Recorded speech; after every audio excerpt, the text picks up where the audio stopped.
Miss হবে না আপনার পছন্দের টিভি শো। দেখুন জি5 অ্যাপে একদম ফ্রি।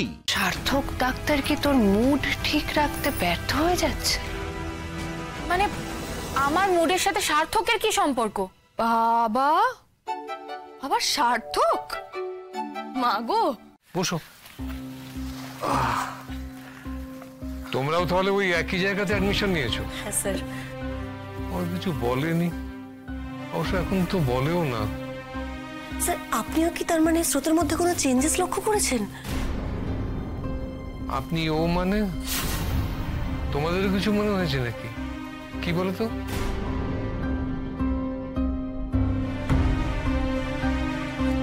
তুই বল, বলতেই তো এসছিস। হ্যাঁ বলো, সংকোচ করছো কেন? তোমরা তো ফোনে বললে যে আমার সঙ্গে একটা সিরিয়াস ব্যাপারে আলোচনা করতে চাও, সেই জন্যই তো তোমরা এসেছো। সেটা কি স্রোতের ব্যাপারই? হ্যাঁ স্যার।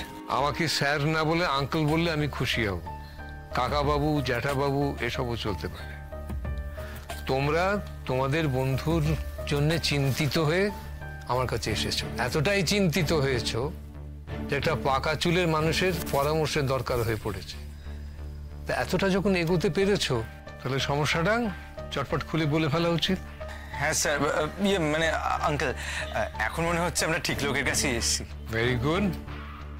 প্রথম পরীক্ষাটা পাশ করে গেছি, পরের পরীক্ষাটা কি?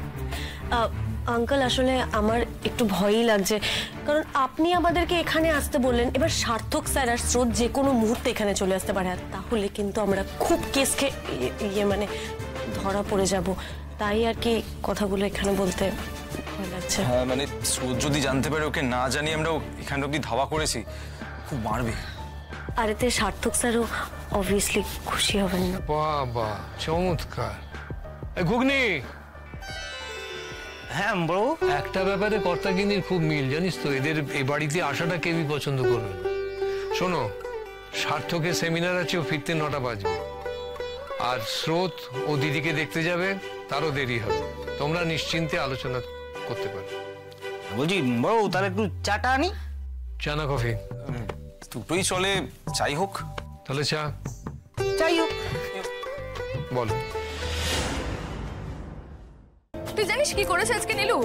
পাকামি করে উনি টেবিলের ওপর টুল রেখে তার উপরে উঠে ফ্যান পরিষ্কার করতে গেছিলেন। হ্যাঁ, বাস বলো, আসমান সে গিরা খজুর পে আটকা। মানে মানে ভাগ্যিস অনির্বাণ ছিল ওখানে, তাই ধরে নিয়েছিল। হ্যাঁ, নইলে দিদিভাইয়ের সেবা করতে গিয়ে আমি ঠ্যাং ভেঙে পড়ে থাকতাম হয়তো। একদম সিনেমার মতো। মানে তুই পড়লি আর অনির্বাণ দা তোকে খপ করে ধরে নিল। শুধু একটা ছোট্ট ডিফারেন্স আছে। সাধারণত সিনেমায় বা সিরিয়ালে আমরা দেখি হিরোইনরা সেখান থেকে পড়ে গেলে হিরো এসে ধরে ফেলে।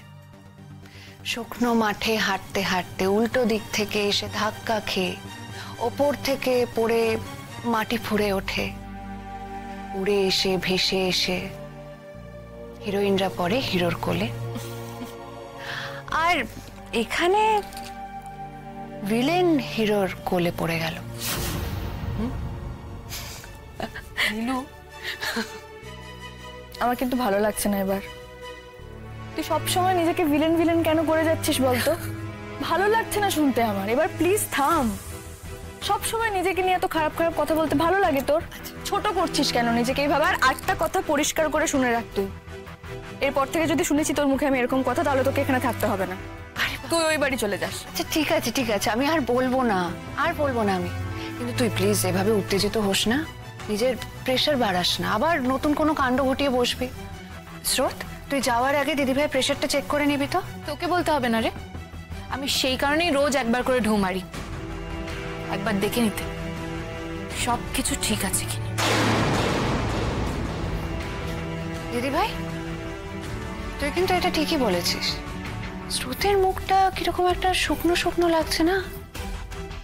কিরকম একটা দুঃখী দুঃখী গোছের। কি ব্যাপার বলতো স্রোত, কি হয়েছে তোর? সার্থক ডাক্তার কি তোর মুড ঠিক রাখতে ব্যর্থ হয়ে যাচ্ছে? মানে আমার মুডের সাথে সার্থকের কি সম্পর্ক? বাবা, আবার সার্থক? মাগো নীলু, ওদের রিলেশনশিপ স্ট্যাটাসটা না ওই সম্বোধন শুনেই তুই বুঝতে পারবি, বুঝলি তো? কখনো সার্থক স্যার, কখনো আবার শুধু স্যার, এখন আবার সার্থকে চলে এসেছে। তার মানে এখন মান অভিমানের স্টেজ চলছে বলতে চাইছিস? এখন রেগে মেগে ম্যাডাম নাম ধরেই ডাকছে, মানে সার্থক স্যার আর নেই।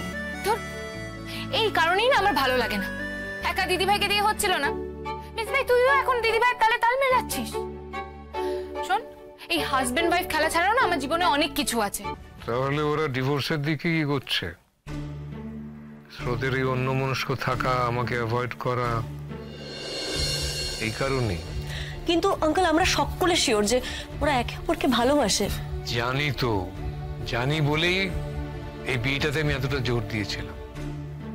নাহলে শুধুমাত্র নিজের ইগো বজায় রাখবো বলে এই দুটো মানুষকে আমি এক করে দিতাম না। ওদের সমস্যাটা কোথায় জানো? ওরা আটকে গেছে কে আগে এগোবে সেখানে। আর এরকম বোকা বোকা ভাবে কিন্তু ওরা ডিভোর্সটাও করে ফেলবে আঙ্কেল। তখন যে কি হবে।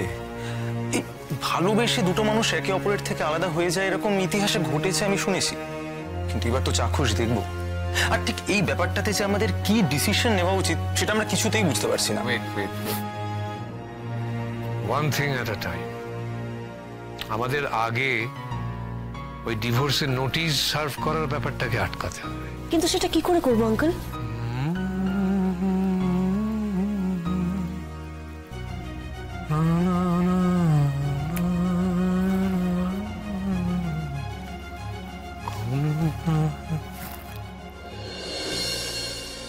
আমি যা বলবো তাই করতে হবে। মানে আপনি আমাদের টিমে? আমাকে যদি ক্যাপ্টেন করো তাহলেই আছি। যেই টিমে আপনি বাই ডিফল্ট আপনি ক্যাপ্টেন স্যার। Sorry uncle. শোনো, তোমাকে কিন্তু একটা ইম্পর্টেন্ট রোল প্লে করতে হবে আমার প্ল্যানে। মনে মনে তৈরি থেকো। আমাকে? হ্যাঁ, তোমাকে। সেটা কিরকম? বলছি সব বলছি। বাই দ্য ওয়ে, এই পার্টি যেমন হবার তেমন হোক, সেটাই হবে আমাদের প্রথম পদক্ষেপ। মানে ওদের ডিভোর্স পার্টি? ওটা হয়ে যাবে? আপনি হতে দেবেন? দেবো। আর শোনো, আমার সঙ্গে যে তোমাদের যোগাযোগ আছে এটা যেন ঘুণাক্ষরেও স্রোত জানতে না পারে। সার্থক, স্রোত কারোকেই এটা জানানো চলবে না। আমরা এমনিও জ্বালাতাম না আঙ্কেল, দুজনকেই আমরা হেভি ভয় পাই। আর বলো না, মানে বড়বাবু কি বলুন তো, আমিও না দুজনকে কদিন ধরে খুব ভয় পাচ্ছি। কারণ ওই দুজনের মধ্যে আমি দেখছি সর্দি দুজনে কেমন আগের মতো নেই, পাল্টে গেছে।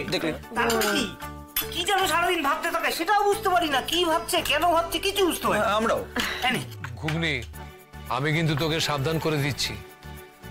দাদাবাবু, দিদিমণি কেউই যেন জানতে না পারে যে ওরা এখানে এসেছিল, তাহলে কিন্তু আমি কুরুক্ষেত্র করবো। বাবা আমার কাছ থেকে জানতে পারবে না। যদি আমার কাছ থেকে জানতে পারে আর আপনি শোনেন, আমাকে না জম্পুরি পাঠিয়ে দেবেন, এই বলে গেলাম। বলে গেল নাও।